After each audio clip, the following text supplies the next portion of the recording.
Hello friends, welcome back to channel. இன்றைக்கி நம்ம சேனலில் ஒரு ஈவினிங் ஸ்நாக் தாங்க வந்து பார்க்க போகிறோம். நீங்கள் எந்த ஊர்லேருந்து நம்ம சேனல் வீடியோஸை பார்த்துட்ருக்கீங்கன்றதை கமெண்ட்டில் சொல்லுங்கள். இந்த ஸ்நாக் வந்து ஒரு பன்னு தாங்க. இந்த பன்னை நீங்கள் வீட்டிலே செஞ்சு கொடுக்குறப்ப குழந்தைங்களுக்கு நீங்கள் கடையிலேருந்து பன் வந்து வாங்கவே தேவையில்லை. ரொம்பவே ஸ்வீட் அதிகமாகவும் இருக்காது, ஆனால் அவ்வளோ சாஃப்டாக சூப்பராக இருக்கும். செய்கிறதுக்கு ஒரு 30 நிமிஷம் தான் ஆகும். இந்த பன்னை செய்கிறதுக்கு நீங்கள் வந்து மைதா மாவு இல்லைன்னா வந்து கோதுமை மாவு, இது ரெண்டுத்தில் எது வேணால் எடுத்துக்கலாம். மைதா மாவு எடுக்கிறப்ப தான் நீங்கள் கடையில் வாங்குற மாதிரி அந்த டேஸ்ட் வந்து இருக்கும்.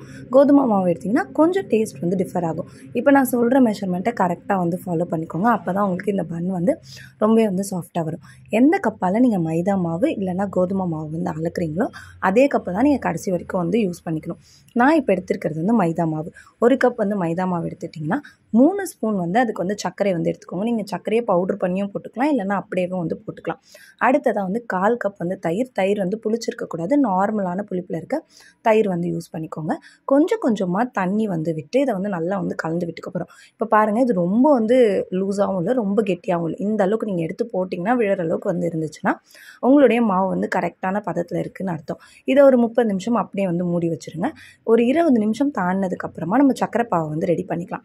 எந்த கப்பால் நீங்கள் வந்து மாவு வந்து அளந்தீங்களோ அதே கப்பால் 1 கப் வந்து சர்க்கரை வந்து எடுத்துக்கோங்க. எடுத்துகிட்டு கொஞ்சமாக வந்து தண்ணி விட்டு, எந்த பாகு பதமும் கிடையாது, நல்லா கொதித்து அந்த சர்க்கரை எல்லாமே கரையணும். ஒரு 5லேருந்து 7 நிமிஷத்துக்குள்ளே உங்களுடைய இந்த சர்க்கரை பாவு வந்து ரெடி ஆகிடும்.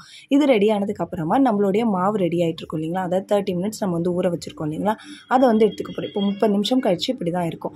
நீங்கள் கையில் எண்ணெய் இல்லைன்னா வந்து நெய் கூட வந்து தடவிக்கிட்டு இந்த மாதிரி நீங்கள் போட்டிங்கன்னா அது பாருங்கள் எப்படி அழகாக வந்து ஃப்ளிப் ஆகி திரும்புது அப்படின்னு சொல்லிட்டு உங்களுடைய மாவு கரெக்டான அளவில் இருக்குன்னா இந்த மாதிரி உங்களுக்கு வந்து நீங்கள் எண்ணெயில் போட்ட உடனே அதுவாக தானாக வந்து திரும்பிக்கும். மீடியம் ஃப்ளேமில் வச்சு நல்லா வந்து பொரிச்சு எடுத்துக்கோங்க. பொரிக்கிறதுக்கு ஒரு 2 நிமிஷம் வந்து ஆகும். இந்த மாதிரி எல்லாத்தையுமே வந்து பொரிச்சு எடுத்துகிட்டு உங்களுக்கு அதிக ஸ்வீட் வேணும்னா இந்த சூட்டோடைய நம்மளோட சக்கரை பாகில் வந்து போட்டு எடுத்துடலாம். இல்லை எனக்கு மிதமான ஸ்வீட் போதும்னு நினச்சிங்கன்னா நல்லா ஆறுனதுக்கப்புறமா ஒரு 2 நிமிஷம் சக்கரை பாகில் போட்டு எடுத்திங்கன்னா உங்களுடைய பன் வந்து ரெடி ஆகிடும். கண்டிப்பாக இந்த பன்னை வந்து செஞ்சு உங்கள் குழந்தைங்களுக்கு கொடுங்க, விரும்பி வந்து சாப்பிடுவாங்க. அவ்வளோ சூப்பராக இருக்குங்க. கண்டிப்பாக ட்ரை பண்ணி பார்த்துட்டு எப்படி இருந்துச்சுன்னு சொல்லுங்கள். தேங்க்யூ.